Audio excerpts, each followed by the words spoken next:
Chapter 62, 25% Slam. Sid Fox's lecture got us fired up and ready to play, and no novice game for us. We wanted to take on the big boys. We entered something called a side game.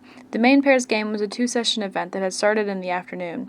The side game was only 1 session. It was mainly for those who had been knocked out of a KO in the afternoon, or for people like Tony and me who had only just arrived.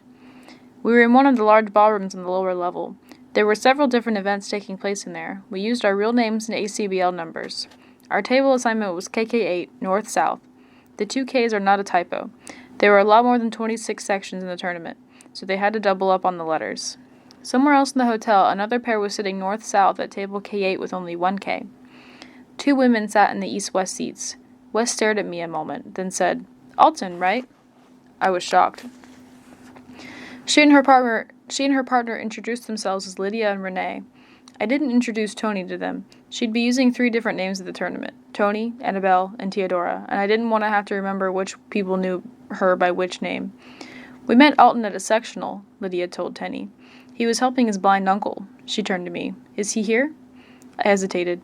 "I think he's coming later," I said. "He's an amazing player," said Lydia, "and I'd say that even if he wasn't blind." "I didn't know you played too," said Renee. "I'm just learning," I said. "So am I," said Renee, "and I've been playing for 25 years. "The time you quit learning is the time you quit playing. Is the time to quit playing," said Lydia.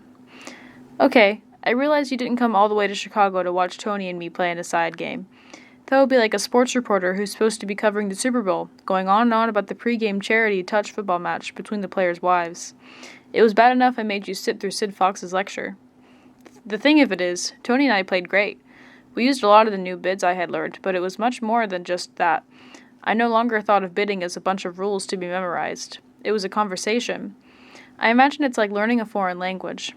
After a while, you stop translating every word in your head, and you start thinking in that language. This was a language based on symbols and logic instead of words and phrases. Every bid Tony made, and even the bids she didn't make, like the dog that didn't bark, gave me information about her hand. Sid Fox's lecture helped too.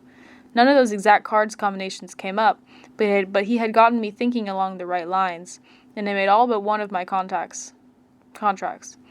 When the scores were posted with 1 round to go, Richards and Castaneda were in 5th place with a 53% game.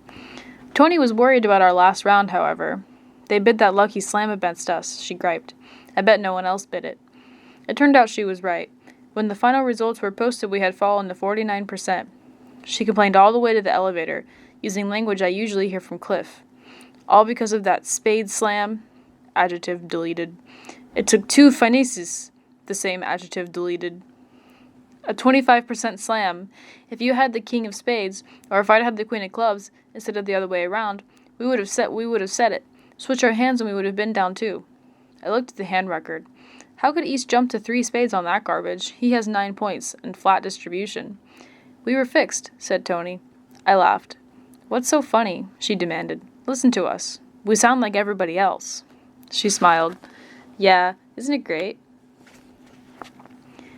Do you know that thing about how nobody ever talks on elevators? Not true when it comes to bridge players. Mostly, they complained about their partners. "We pushed them into an unmakeable contract," complained a short, round man. "But my partner sacrifices at 5 hearts because, she says, she had no defense. She had the ace and king of clubs. No doubt his partner was on another elevator complaining about him."